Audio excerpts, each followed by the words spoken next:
কলকাতায় ঐতিহ্যবাহী যে কটি জায়গা রয়েছে তার মধ্যে একটি coffee house, Indian coffee house. যে কফি হাউসে ইতিমধ্যে হেরিটেজ বিল্ডিংয়ের তকমা পেয়েছে। যে বিল্ডিংয়ে কফি হাউস রয়েছে, কলেজ স্কোয়ার চত্বরে বা কলেজ স্ট্রিট চত্বরে গেলে একবার কফি হাউসে যাওয়া হবে না বাঙালি বোধহয় ভাবতেই পারে না। বিশেষত প্রবাসী বাঙালি যারা অনেক দিন আগেই হয়তো কলকাতা ছেড়েছেন, এখনও নস্টালজিক। তো সেই হেরিটেজ বিল্ডিংয়ে যদি কেউ আঘাত দেওয়ার চেষ্টা করে কি হতে পারে?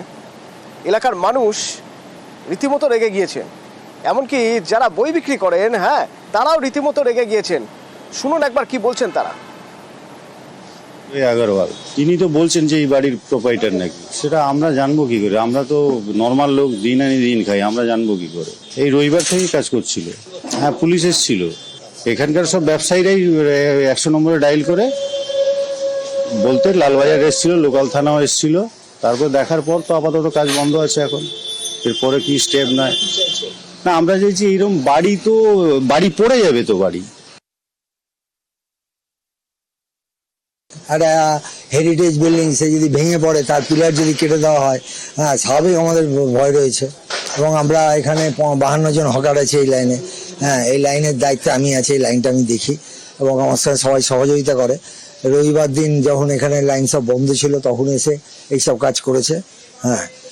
তারপরে সবাই মিলে লালবাজার এবং লোকাল থানায় জানানো হয়েছে, তারা এসে সব দেখে কাজ বন্ধ আছে, আপাতত বন্ধ করে। এবং বিজ্ঞাপন লাগানোর জন্য বিভিন্ন লোহার ক্লাম লাগিয়েছে সব দেওয়ালে, সেগুলো ছবিগুলো তুলে নিয়ে আপনারা দেখে বুঝতে হবে।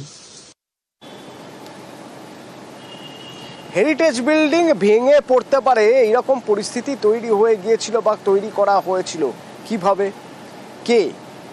পুলিশে খবর দেওয়ার আগে পর্যন্ত কত দূরই বা সেই ক্ষতি করার কাজ এগিয়েছে?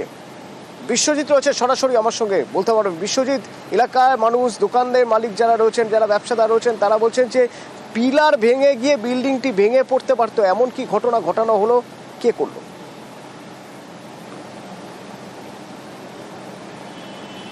একদমই হেরিটেজ বিল্ডিং, আর সেই বিল্ডিং যে পিলারের ওপর রয়েছে সেই পিলারগুলোকে ফাটিয়ে, পিলারগুলোকে ক্ষতিগ্রস্ত করে সেখানে একেবারে শাটার দেওয়া হচ্ছে, লোহার শাটার তৈরি করা হচ্ছে এবং সেখানে আবার নতুন করে দোকান তৈরি করা হচ্ছে।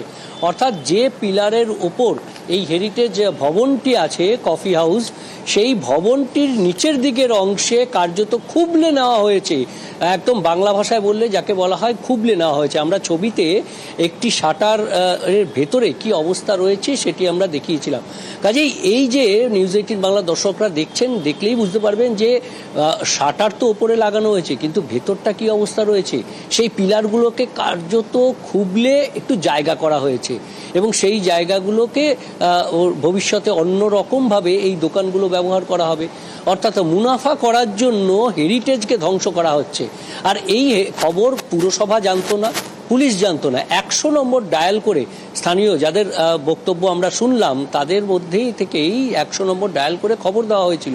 পুলিশ তৎপর হয়েছে, কাজ বন্ধ হয়েছে, কিন্তু যে এই ক্ষতিগ্রস্ত অর্থাৎ হেরিটেজকে ধ্বংস করার একটা প্রক্রিয়া শুরু করেছিলেন তার কি বিধান হবে?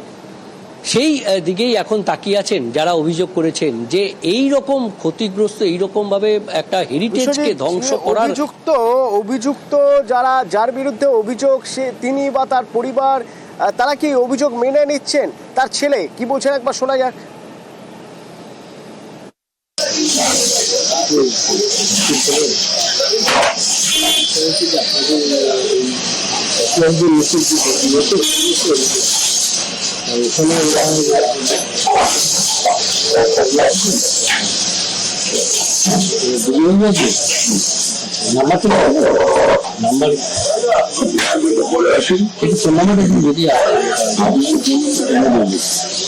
আমাদের যিনি বলেন তখনই নমস্কার করি না আমরা।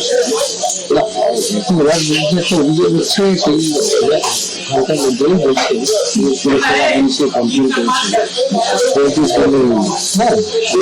করেছে, কনস্ট্রাকশনটা হচ্ছে সেই কারণে।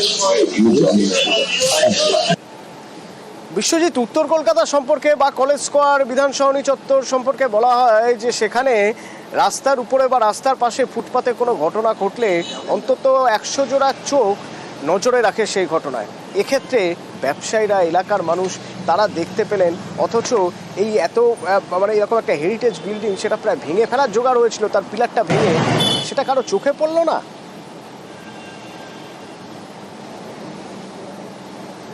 একদমই। আমরা মেয়র, কলকাতা পুরসভার মেয়র, যে পুরসভা এই হেরিটেজ গ্রেড 1 গ্রেড 2 এই ধরনের তকমা দেয়, সেখানে কফি হাউসের মতো ঐতিহ্যশালী যে ভবন তাকে গ্রেড 1 তকমা দিয়েছে। আমরা সেই ছবিও নিউজ 18 বাংলা দর্শকদের জন্য দেখাচ্ছি। সেই হেরিটেজ বোর্ড রয়েছে কফি হাউসের গায়ে, যেটা কলকাতা পুরসভা দিয়েছে। তাই হেরিটেজ বোর্ড লাগানো শুধু নয়, সেই হেরিটেজ ভবনকে রক্ষা করারও একটা দায়িত্ব এসে পড়ে কলকাতা পুরসভার উপর। আমরা কলকাতা পুরসভার মেয়র লাগিয়ে দিলে তো চলবে না, তার সঙ্গে দায়িত্ব নিতে হবে। স্থানীয় জনপ্রতিনিধি যিনি রয়েছেন তাকে দায়িত্ব নিতে হবে, নজরদারি চাই, ইন্টেলিজেন্স, গ্রাউন্ড লেভেলে ইন্টেলিজেন্স বাড়াতে হবে। বিভিন্ন জায়গা থেকে যেন তাদের কাছে খবর আসে যে এই ধরনের কাজ কোথাও হচ্ছে কিনা। যে কাজ রাতের অন্ধকারে রবিবারের বাজারে হঠাৎ করে হয়ে যাচ্ছিল, অর্থাৎ পিলারটা পুরোপুরি ভেঙে গেলে দেখা যেত কফি হাউসটাই পুরো ভেঙে পড়েছে। মেয়র ফিরহাদ হাকিম কড়া পদক্ষেপের কথা বলছেন, শুনুন। হেরিটেজে হাত দেওয়ার অধিকার কারণ নেই, যদি করে পুলিশ আইনত ব্যবস্থা নেবে এবং খুব ড্রাস্টিক অ্যাকশন নেব। আপনার কাছে জানতে পারলাম, আমি ইমিডিয়েটলি কর্পোরেশনের লোক পাঠাচ্ছি।